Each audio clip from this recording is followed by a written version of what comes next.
પ્રવીણભાઈ માળી સભ્યશ્રી। मान्य अध्यक्ष श्री, मान्य मंत्री श्री ऋषिकेशभाई पटेल साहेबे गुजरात अनधिकृत विकास ने नियमित करवा बाबते विधेयक लईने गृह समक्ष आव्या छे ते हूँ मारू समर्थन करूँ छूँ अने आ विधेयक पर हूँ मारा विचारो रजू करवा ऊभो थयो छूँ। मान्य अध्यक्ष श्री, आ गृहमां हूँ प्रथम वार चूंटाईने प्रथम वार आ चर्चामां भाग लेवानी मने तक मळी छे। हूँ एक खेडूत पुत्र छूँ, बनासकांठाना छेवाड़ाना गामथी आવું છું। मान्य अध्यक्षश्री, आ मने तक मळी ए बदल मान्य आपश्रीनो अने सन्मान्य मुख्यमंत्री भूपेन्द्रभाई पटेल साहेबनो पण हूँ हृदयपूर्वक आभार मानु छूँ। मान्य अध्यक्षश्री, आ विधेयक मान्य मंत्रीश्री जाहेर हितना लईने आवेल छे। तेनी जोगवाईओ आम जनता माटे लाभकारक बनी रहेवानी छे। जे लोको पोतानी जग्यामां जरूरियात मुजब वधारानुं बांधकाम कर्युं छे, साथी पक्षे जे वात करी छे के अनअधिकृत गैरकायदेसर ना पोताना ज प्लॉटनी अंदर मार्जिनवाળી जग्यानी अंदर वधु बांधकाम कर्युं छे एवा लोको माटेनुं आ विधेयक छे। अन्य जग्या के रस्ता पैकी के पोत खराबा के गौचर जग्याओ माटेनी वात नथी।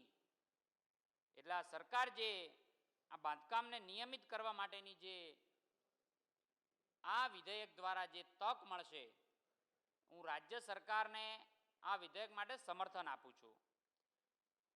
માન્ય અધ્યક્ષશ્રી, આપણે સૌને ખબર છે કે ગુજરાત ઇઝ ઓફ ડુઈંગ બિઝનેસની અંદર અગ્રેસર રહ્યું છે।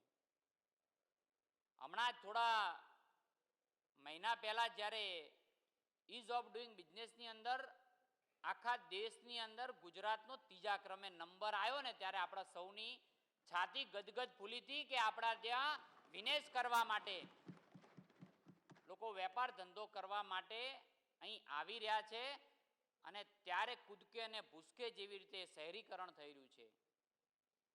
માન્ય અર્જુનભાઈએ વાત કરી પોરબંદરની મહાત્મા ગાંધીની, ત્યારે પણ મારે કેવું છે કે 2011ની અંદર એની પોપ્યુલેશન 1,47,000 હતી, 10% વધી 10 વર્ષની અંદર ત્યાં 3 લાખથી વધુ પોપ્યુલેશન જ્યારે આવી હોય ત્યારે કૂદકે ને ભૂસકે જે વિકાસ વધ્યું હોય અને માન્ય શૈલેષભાઈએ જ્યારે અધ્યક્ષશ્રી જ્યારે વાત કરી કે 10 વર્ષમાં કોઈ ફેરફારો નહીં થયા, ત્યારે પણ મારે કેવું છે કે શહેરી વિકાસ વિભાગે પણ આમાં બહુ આમૂલ પરિવર્તનો કર્યા છે। હમણાં 2-4 વર્ષની અંદર જ્યારે જીડીસીઆર નવું આવ્યું છે ત્યારે વધુ બાંધકામ માટે એફએસઆઈને પણ પેડ એફએસઆઈ કરી શકે છે એવી પણ જોગવાઈઓ અંદર કરેલી હોય ત્યારે જે 10 વર્ષની અંદર આવા કોઈ બાંધકામો થયા હોય એ વિધેયક લાવીને આપણે એને સ્ટ્રીમલાઇન કરવાની અંદર આ મોકો મળવાનો છે। માન્ય અધ્યક્ષશ્રી, યુનાઇટેડ નેશન એક ગોલ નક્કી કર્યા સસ્ટેનેબલ ડેવલપમેન્ટ ગોલ 2030, ત્યારે એના 17 ગોલની અંદર ઝીરો પોવર્ટી હોય, નો હંગરની વાત હોય, બિંગ વેલબિંગ હેલ્થની વાત હોય, એમ 11મા નંબરનું ગોલ છે કે સસ્ટેનેબલ સિટી એન્ડ કોમ્યુનિટીઝની જ્યારે એ ગોલની વાત હોય, ગોલ ઉપર કામ કરવા માટે આ રાજ્ય સરકાર આ બિલ લઈને આવી છે એ માટે હું અભિનંદન આપું છું અને સમર્થન પણ મારું આપું છું। માન્ય અધ્યક્ષશ્રી, સાથી પક્ષો જ્યારે કોન્ટ્રાવર્સીની વાત કરતા હોય, સાથી પક્ષો જ્યારે કોઈ કરપ્શનની વાત કરતા હોય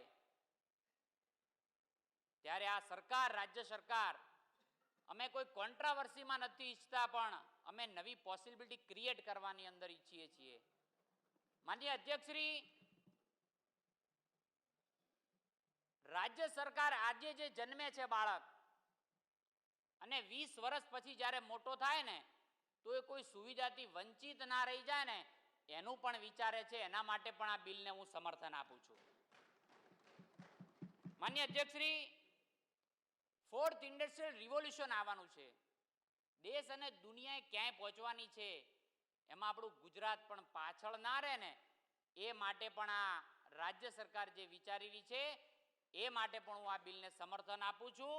આવનારા સમયની અંદર જ્યારે આર્ટિફિશિયલ ઇન્ટેલિજન્સનો જમાનો હોય જ્યારે વર્ચ્યુઅલ રિયાલિટીનો જમાનો હોય, જ્યારે ઓગમેન્ટ રિયાલિટીનો જમાનો હોય, જ્યારે રોબોટિક ટેકનોલોજીનો જમાનો આવવાનો છે, ત્યારે ક્રિટિસિઝમથી દૂર રહી નવી પોસિબિલિટી શું ક્રિએટ કરી શકાય એ સાથી પક્ષોને પણ મારે વિનંતી કરવી છે.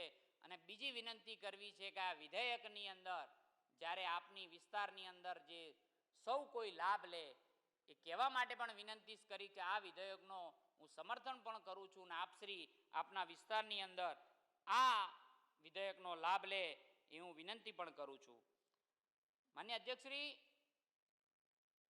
રાજ્ય સરકારની ઉપર લોકોનો ભરોસો છે, સુવિધાઓનો વિશ્વાસ, પ્રગતિનો પ્રકાશ, શિક્ષણમાં પ્રગતિ, જન જનની ઉન્નતિ, કૃષિમાં આગવી સિદ્ધિ, વેપારમાં સમૃદ્ધિ, પરિવહનમાં સુગમતા, સ્વચ્છતા અને સુંદરતાની અંદર જ્યારે રાજ્ય સરકાર અગ્રેસર હોય ને ત્યારે આ બિલ રાજ્ય સરકાર લઈને આવી હોય ત્યારે મારે એમને પણ આ બિલને સંપૂર્ણપણે હું સમર્થન આપું છું.